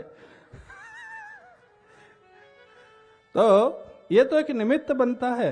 हम लोगों ने देखा जो हालत होती है गृहस्थ आश्रम में, भगवान बड़ी कृपा करे अगर पति पत्नी दोनों सदाचारी हैं, भगवान के भक्त हैं, तो सुखमय जीवन जाता है। स्वयंभू मनु शत्रुपा ने भगवान को प्रकट कर लिया मिल करके। अगर गृहस्थ आश्रम में पति पत्नी दोनों अच्छे हो जाएं तो ताकत डबल हो जाती है, और अगर दोनों गड़बड़ हो जाएं तो बस फिर आप जानते हो क्या होता है, बताने की जरूरत नहीं। महाराज कहते हैं प्रहलाद जी ने, वो जानता था हिरण्यकश्यप क्या बोलता है, ये बालक तो बिगड़ गया ना। प्रहलाद बिगड़ गए कि बन गए? बन गए महाराज। लेकिन हिरण्यकश्यप का दुश्मन हो गया। हिरण्यकश्यप कहता है इस बालक को मार डालो, ये आसुरी स्वभाव, आसुरी स्वभाव में पत्नी हो, बेटा हो, भाई हो, अगर हमारे खिलाफ खड़ा हो गया तो वहां कोई महाराज रियायत नहीं होती है। खत्म करो इसको, ये आसुरी स्वभाव। मार डालो किसी भी उपाय से। बड़ा प्रयास किया गया, हथियारों के द्वारा समुद्र में डुबोया गया, पहाड़ से गिराया गया, हथियारों से मारा गया, कोई सफलता नहीं मिली। महाराज बड़ा परेशान था हिरण्यकशिपु, अब क्या करे। एक दिन उसने कहा कि अच्छा इसको जेल में बंद कर दो, ताले लगा दो, पहरेदार बैठाल दो, इसका भोजन पानी बंद कर दो, अपने आप भूख के कारण मर जाएगा। बंद कर दिया गया जेल में, भोजन पानी बंद कर दिया गया, ताले लगा दिए गए, पहरेदार खड़े कर दिए गए।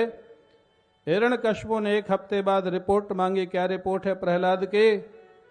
बंदी जनों ने कहा महाराज ताले बंद हैं, पहरेदार खड़े हैं, भोजन पानी जाता नहीं है, लेकिन प्रहलाद के कमरे के अंदर से भोजन की सुगंध बहुत अच्छी आती है। कहाँ से आता है भगवान जाने, कहाँ से आता था महाराज। अन्नपूर्णा स्वयं जाकर के प्रहलाद को भोजन करा के आते थे। भगवान के भक्त का भोजन कौन बंद करेगा। विवश होके बाहर निकाल लिया गया। अब क्या करे, बहुत परेशान था महाराज हिरण्यकशिपु। तब उसकी एक बहन थी, क्या नाम था उसकी बहन का? होलिका। होलिका आ गई, भैया क्यों परेशान है? अरे ये बालक मेरा दुश्मन हो गया है, बड़ा चमत्कारी बालक है, इसके ऊपर कोई प्रभाव नहीं पड़ता, ना ये जाता है और ना ये मेरा विरोध छोड़ता है, विष्णु का भक्त हो गया है, ये मरता भी नहीं, क्या करूं बहन, समझ में नहीं आ रहा। होलिका ने कहा अरे भैया इतनी सी बात, छोटा सा उपाय है, अभी करती हूं। क्या करेगी बहन? मेरे को ब्रह्मा से एक साड़ी मिली है जिसमें आग नहीं लगती है, मैं वो साड़ी पहन के बैठ जाऊंगी, तो विशाल चिता बना दे, प्रहलाद को गोद में बैठा लूंगी, तू आग लगा देना, मैं तो जलूंगी नहीं क्योंकि साड़ी का प्रभाव रहेगा, प्रहलाद जल जाएगा, तेरा काम हो जाएगा। हिरण्यकशिपु बड़ा प्रसन्न हुआ, बहन तू तो बहुत अच्छा काम बताई, बड़ी विशाल चिता बना दी। होलिका ने वो साड़ी पहन ली जो ब्रह्मा ने वरदान में दिया था, और जा करके चिता में बैठ गई। प्रहलाद को बोले बेटा आओ मेरी गोद में बैठ जाओ। प्रहलाद मन ही मन सोचने लग गए, प्रभु लगता है बुआ जी का भी समय आ गया है। मैं क्या करूं, मैं नहीं जाऊंगी तो ये मानेगी नहीं, और मैं जाऊंगा तो मेरे को पता है इसकी साड़ी में आग लगने वाली है। बैठ गए महाराज, जा करके होलिका की गोद में आग लगा दी गई। भयंकर आग लगी, विशाल चिता थी जिससे बच के न निकले। हाहाकार मच गया। क्यों मच गया? होलिका की साड़ी में आग लग गई, अब वो जलने लग गई, लगे चिल्लाने बचाओ बचाओ बचाओ बचाओ। अब कौन बचावे, इतनी विशाल चिता थी। होलिका जल करके होलिका का गोविंदाय नमो नमः हो गया, वो तो चली गई भगवान के धाम को। आगे के अंगारे, बड़ी विशाल चिता थी, आगे के अंगारे थे। भक्त प्रहलाद जिनकी अवस्था 5.5-6 साल की है, अंगारों में बैठे। सुखदेव जी महाराज कहते राजन कैसा दिखाई दे रहा था? अंगारों का कलर कैसा होता जानते हो? अंगारों का कलर जैसे सूर्योदय का कलर होता है, सनराइज सनसेट का जो कलर होता है वही आगे के अंगारों का कलर होता है, वही कमल की पत्तियों का कलर होता है। सुखदेव जी कहते हैं राजन प्रहलाद बैठे हुए तो अंगारों पर हैं, लेकिन लग ऐसा रहा था जैसे कमल के फूल पर बैठे हो, ऐसा लग रहा था। उनको तो कोई परेशानी नहीं थी, आग प्रभाव नहीं डाल रही थी, आग उनको जला नहीं रही थी, वो कूद करके बाहर आ गए। बोले भक्तवत्सल भगवान की। अब महाराज हिरण्यकशिपु और डर गया। क्यों? अच्छा बताओ क्यों ज्यादा डर गया, बताऊं? हिरण्यकशिपु ने देखा कि ब्रह्मा की दी हुई साड़ी जो वरदान में मिली थी वो वरदान फेल हो गया। और हिरण्यकशिपु को वरदान किसने दिए थे? ब्रह्मा ने दिए थे। अरे बोले बूढ़ा ब्रह्मा पता नहीं वरदान देता रहता, होता कि नहीं होता मालूम नहीं। ये ब्रह्मा का वरदान तो मैंने देख लिया, मेरी बहन मर गई उसमें जल करके, उसकी साड़ी तो जल गई, जो बोला था आग नहीं लगेगी, मेरे को भी उसी ने सारे वरदान दिए। और घबराया। संडा मर्क को बोला जाओ ले जाओ इसको विद्यालय ले जाओ, अब ये तो महल में रखूंगा नहीं, बड़ा खतरनाक बालक है। विद्यालय ले गए। विद्यालय में छुट्टी का दिन था। बाकी दैत्य बालकों ने कहा प्रहलाद आज छुट्टी है, अवकाश का दिन है, चलो खेलते हैं हम लोग। बच्चे तो खेलेंगे ही, लेकिन धन्य है प्रहलाद, प्रहलाद ने दैत्य बालकों को बुलाया। दैत्य बालकों, ये मनुष्य जीवन खेलने और खाने के लिए नहीं मिला है केवल। तो बोले क्या करें, किसके लिए मिला है? अरे बोले भजन करो, भजन कीर्तन करो, कीर्तन। दैत्य बालकों ने कहा अभी से? ये तो बुढ़ापे का काम है। उस समय भी यही मान्यता थी, कीर्तन करना तो बूढ़े लोगों का काम है, बच्चों का काम तो खेलना है। प्रहलाद जी ने इस भ्रम को तोड़ा। नहीं बच्चों, कीर्तन करना बचपन का काम है। बचपन से जो करोगे वही बुढ़ापे तक जाएगा, बचपन से। और कितना सुंदर सूत्र, 2 सूत्र बताए प्रहलाद ने, बड़ी सुंदर कथा है। प्रहलाद ने कहा बच्चों, तुम्हारी आयु अगर 100 साल की है, 100 साल की, उस समय सतयुग में तो बहुत बड़ी आयु होती थी, आज के समय में अगर 100 साल मान लें। प्रहलाद जी ने कहा कि 20 साल बचपने में निकल जाते हैं, शुरू के 20 साल बचपने में निकल जाते हैं, समझ होती नहीं। और 80 के बाद के जो 20 साल होते हैं वो बुढ़ापे की कमजोरी में निकल जाते, काम कुछ होता नहीं। 100 में से कितने निकल गए? बोलते चलो। 40 निकल गए, कितने बचे? 60। और 60 में से 30 साल रात्रि के निकल गए। 60 में 30 साल रात्रि, 30 साल दिन, यही होगा ना? 30 साल रात्रि, ये प्रहलाद जी का गणित है। 30 साल रात्रि के निकल गए, जो सोने में निकल जाएगा या गपशप में निकल जाएगा या आजकल फेसबुक या व्हाट्सएप चलाने में निकल जाएगा। हमारे स्वामी मुक्तानंद जी फेसबुक का नाम फसेबुक रखे। कोई जान नहीं पहचान नहीं, फेसबुक के साथ फ्रेंड बन जाते हैं, फंस जाते हैं, बाद में धोखा खाते। तो फेसबुक का दूसरा नाम क्या है? फसेबुक। जिसमें आकर के फंस जाते हैं लोग, वो चलाने में निकल जाता है। तो 60 साल में 30 साल रात्रि के निकल गए, कितने बचे? 100 साल की आयु में ठीक ठाक समय कितना है? 30 साल का। 30 साल, 30 साल है पूरा समय जिसमें कुछ कर सकते हो। प्रहलाद जी ने कहा इसलिए बचपन में पहले भजन कर लो, बाद में समय बेचे तो जो करना है करो। एक बात। और दूसरी बात प्रहलाद ने बड़ी मार्के की बताई। प्रहलाद जी ने कहा दैत्य बालको, भगवान को खुश करना सरल है, दुनिया को खुश करना कठिन है। क्यों भाई, आपका मानना क्या है? ताली बजा रहे हो, माने आप लोग मानते हो इस बात को? और ये बात सच है, ये हम लोगों का भी अनुभव, महात्माओं का भी अनुभव है। महाराज ज्यादा भगत हो जाए, किसी भगत से ज्यादा बात करो, ज्यादा प्रेशर दो, दूसरा नाराज। महाराज तो उसी को ज्यादा ध्यान देते, महाराज तो उसी का नाम लेते हैं। ये कोई दुनिया खुश नहीं होने वाली। अच्छा, यहाँ जितने लोग बैठे हैं, 50 साल के ऊपर के जितने लोग हैं, 60 साल के हैं, आपने 30 साल या 40 साल जिन लोगों को दिया, परिवार को, समाज को, व्यापार को, जिन लोगों को 30-40 साल दिए, ईमानदारी से बता दो वो सब आपसे खुश हैं या नहीं खुश हैं?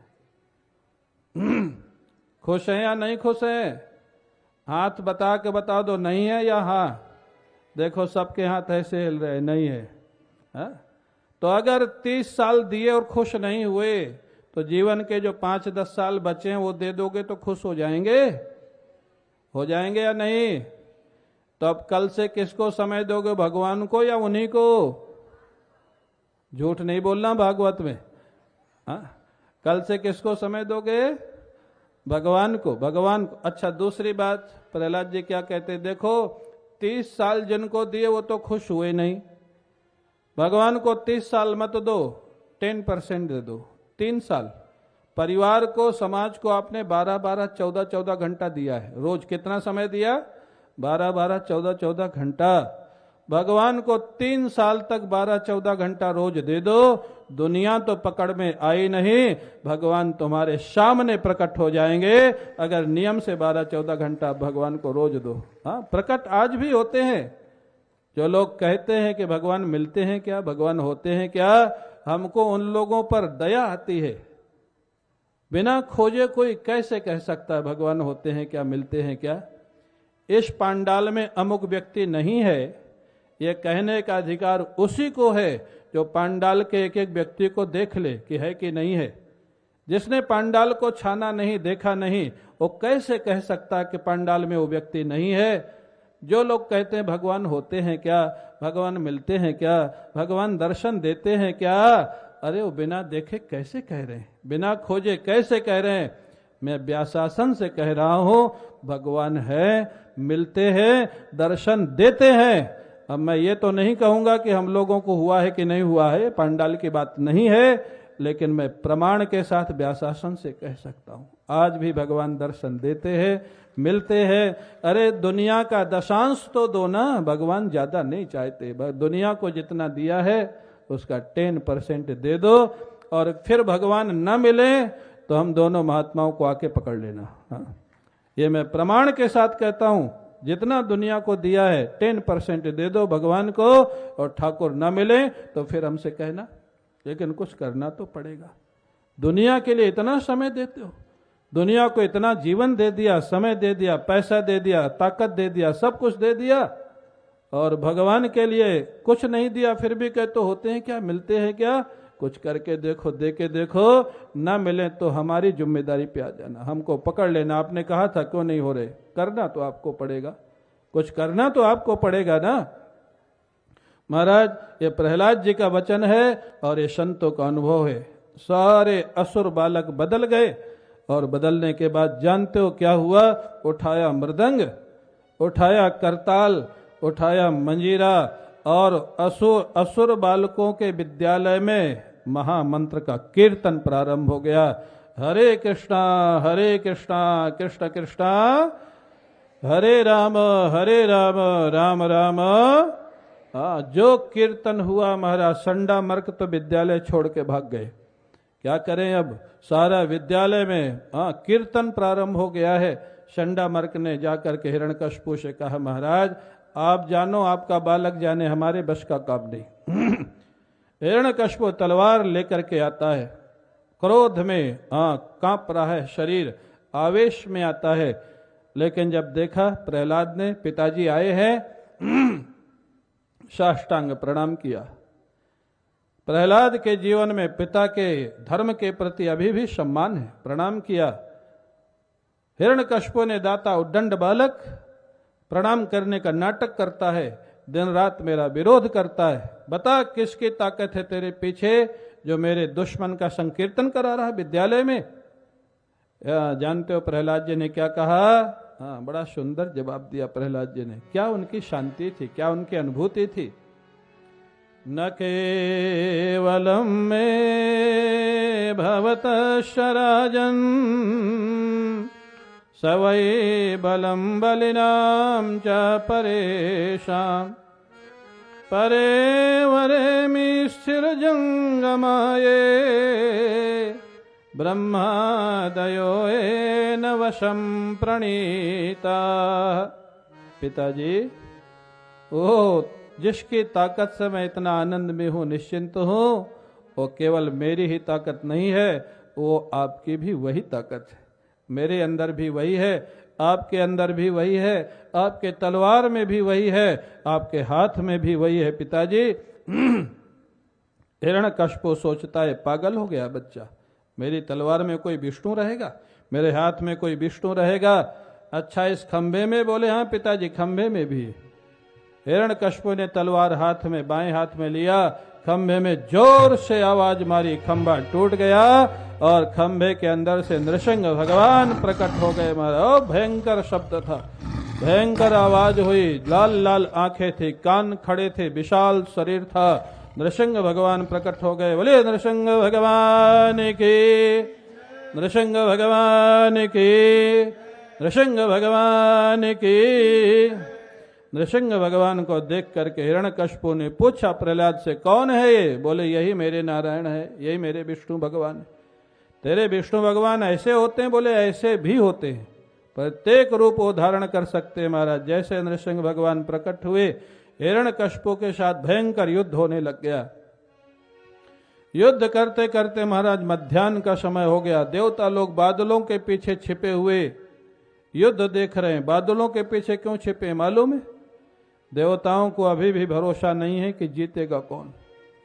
अगर हिरण्यकशिपु जीत गया और देख लिया कि हम युद्ध देखने आएंगे तो बाद में बहुत मारेगा, इसलिए छिपे छिपे युद्ध देख रहे हैं। ऐसे बहुत लोग होते हैं महाराज। देवता लोग बड़े चालाक। राम रावण युद्ध में भी यही हुआ था। जब राम रावण युद्ध हो रहा था ना, तो उत रावण इत राम दुहाई, जयत जयत जय परी लड़ाई। लंका में रावण की जय जयकार हो रही थी, बांद्री सेना में राम की जय जयकार हो रही थी। आकाश में देवता भी बोल रहे थे जय हो जय हो जय हो। किसी ने पूछा आप किसकी जय बोल रहे हो? बोले वो तो युद्ध के बाद बताएंगे। आजकल भी ये महाराज जब इलेक्शन होते हैं ना, आजकल पब्लिक बड़ी बुद्धिमान हो गई है, और जो आएगा उसी को बोले हम तो आप ही के, हम तो आप ही के हैं। पूछेगा किसको वोट दिया? बोले और रिजल्ट आने के बाद बताएंगे, आप ही को तो दिया था। तो ये जो स्वार्थी चालाक लोग होते हैं ना, देवता लोग बादलों के पीछे खड़े होकर के युद्ध देख रहे थे। भगवान ने देखा, भगवान को विनोद सूझा, नृसिंह भगवान को हिरण्यकश्यप को छोड़ दिया।